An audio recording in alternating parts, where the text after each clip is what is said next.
Shalom, c'est la sœur Harry de l'Assemblée des rachetés de l'Éternel. Bienvenue dans ton booster hebdo en Christ. Sans plus tarder, aujourd'hui j'aimerais te parler d'un sujet qui est la langue. Amen. La langue. Aujourd'hui, ta langue, est-ce que c'est un hôtel bâti en Christ ou c'est un chantier du monde? Amen. Je m'explique. Avant d'être enfant de Dieu, avant d'être en Christ, j'étais dans le monde. Et ma façon de parler, mon comportement, ma manière de répondre à certaines personnes, ma manière de dire les choses, même si ça blesse, n'était pas conforme à ce que nous avons reçu. Amen. Parce que aujourd'hui, si Dieu nous a donné le pouvoir de parler, c'est un don. Et c'est un don qu'on ne doit pas négliger. Amen. Je vous emmène tout de suite dans Jean 1, au verset 1. Au commencement était la parole, et la parole était avec Dieu, et la parole était Dieu. Amen. Cela signifie que tout commence par la parole. Dieu a créé la parole, et aujourd'hui encore nos vies sont influencées, sont orientées, sont construites par ce que nous disons. Amen. Mais forcément, il y a un danger. Et le danger a commencé dans Genèse 11, quand le peuple a voulu construire cette tour de Babel. Ils ont voulu construire cet hôtel de Babel, ils parlaient tous la même langue.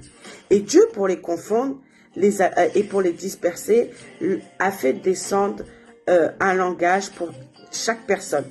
C'est-à-dire que plusieurs personnes ne parlaient pas la même langue, ils ne se comprenaient pas. Donc cette tour de Babel n'a pas pu finir. Amen. Et cela a été construit sur la parole destructive de l'homme. Amen. Alors,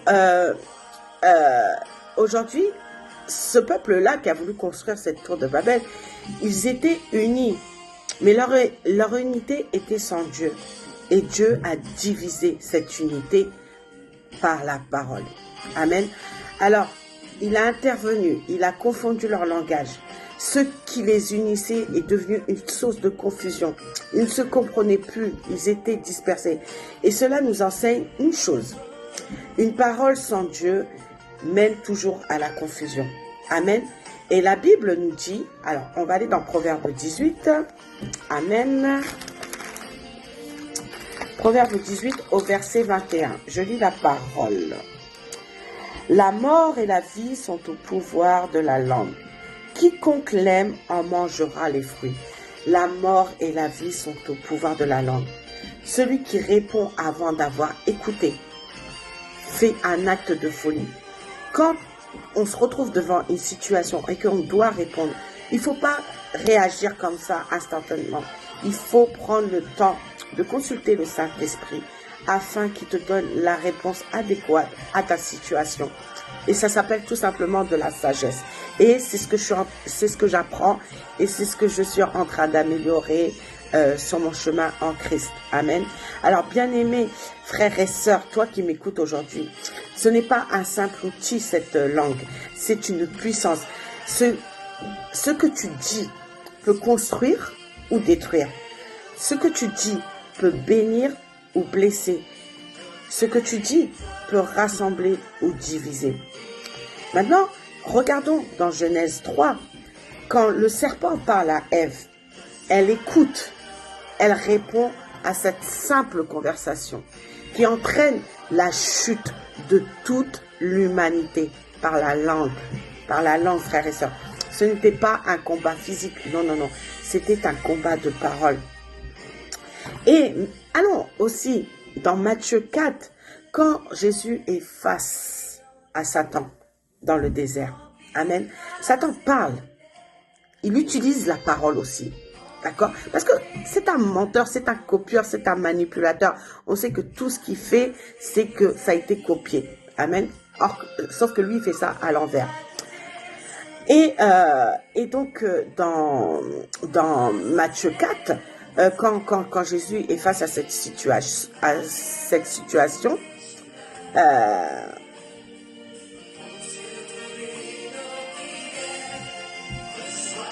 il répond tout simplement que là où Ève a chuté dans la parole, lui a vaincu cette parole.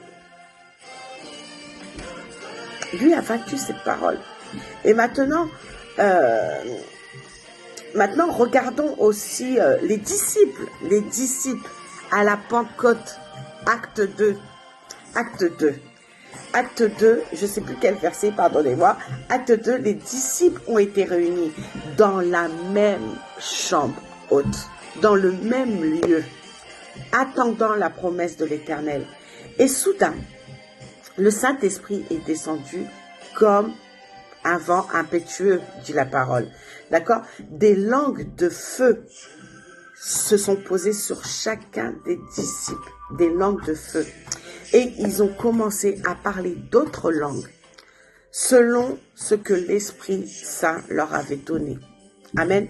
Et ce qui est puissant, bien aimé, c'est que ce ne sont pas des paroles humaines, ce ne sont pas des paroles d'orgueil, ce sont des paroles inspirées par l'Éternel.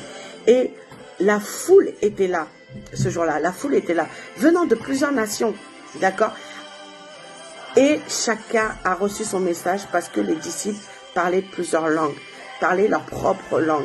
Et ce sont les merveilles de l'Éternel, finalement.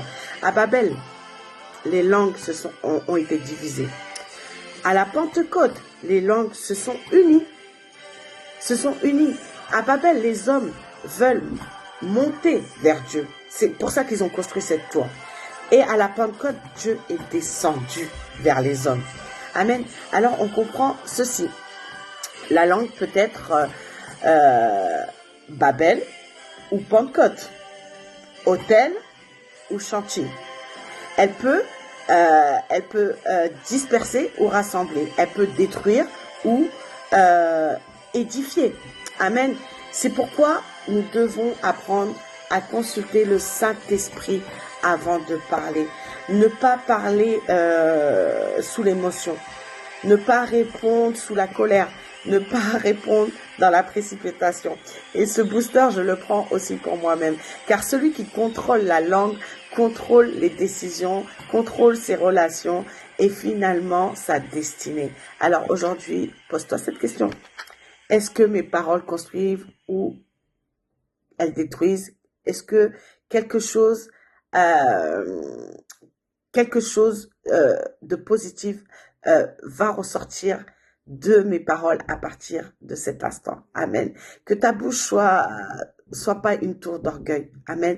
Mais que ce soit plutôt un instrument rempli du Saint-Esprit. Voilà, c'était la sœur Harry de l'Assemblée des rachetés de l'Éternel. Sois abondamment béni. Shalom.